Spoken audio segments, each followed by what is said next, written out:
Sa Fatima kami nag-aampo,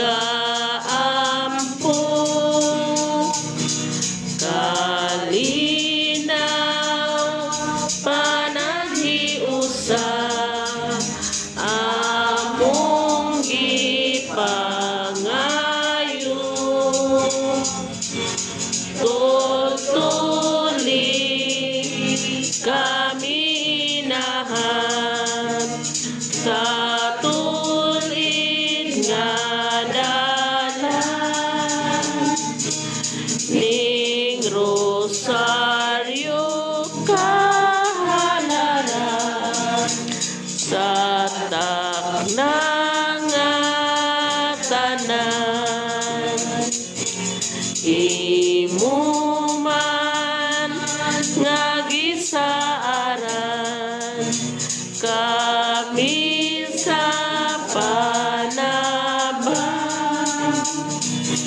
pag-iway sa katalagman sa among puloy anan, ug busa sa taknang tanan among pangayo.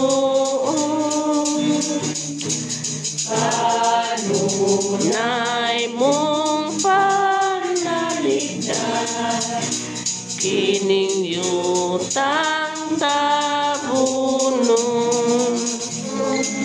uban ka kanamo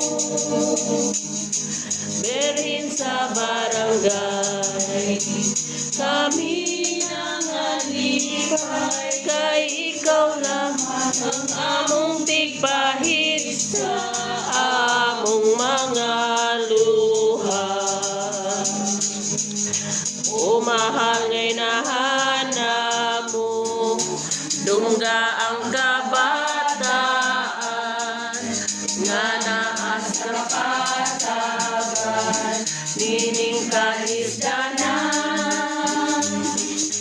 Bisan pa kami karon nagahilak, ahay malipayon man gihapon kaya ni ang kakaroon.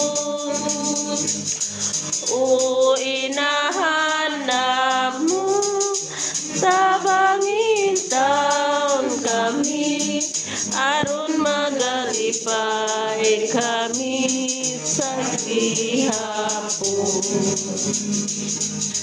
O mahal inahanap mo, dungga ang kabataan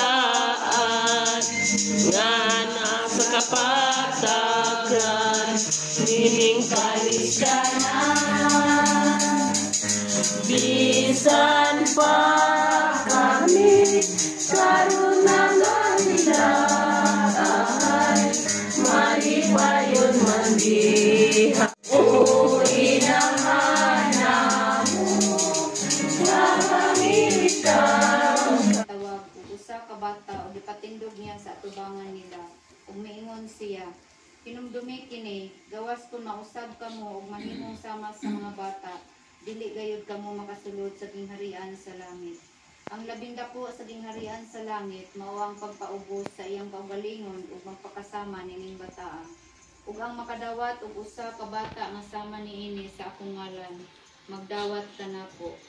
Matngon ninyo nga dili kamo magtamay bisan usa niining mga gagmayng bata, kay sultihan ko kamo ang mga ilang mga anghel atua kanunay sa atubangan sa akong amahan dito sa langit.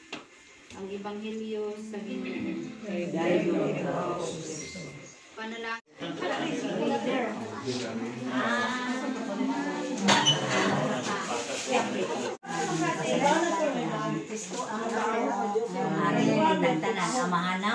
Manamo na ka sa langit, pagkay ko ng imong ngalan. Umabot ka na mo imong ginharian. Matuman imong pagbuotin ni sa yuta, mayngon man sa langit. Ang kalan na mo sa magkatag, hatag na mo karong adlaw. ug pasayloa kami sa among mga sala. Ingon nga nagpasaylo kami sa nakasalat kanamo. Ug dili mo kami itugyan sa panulay, hinabalo sa kami sa kalangan. Amen. Sa ngalan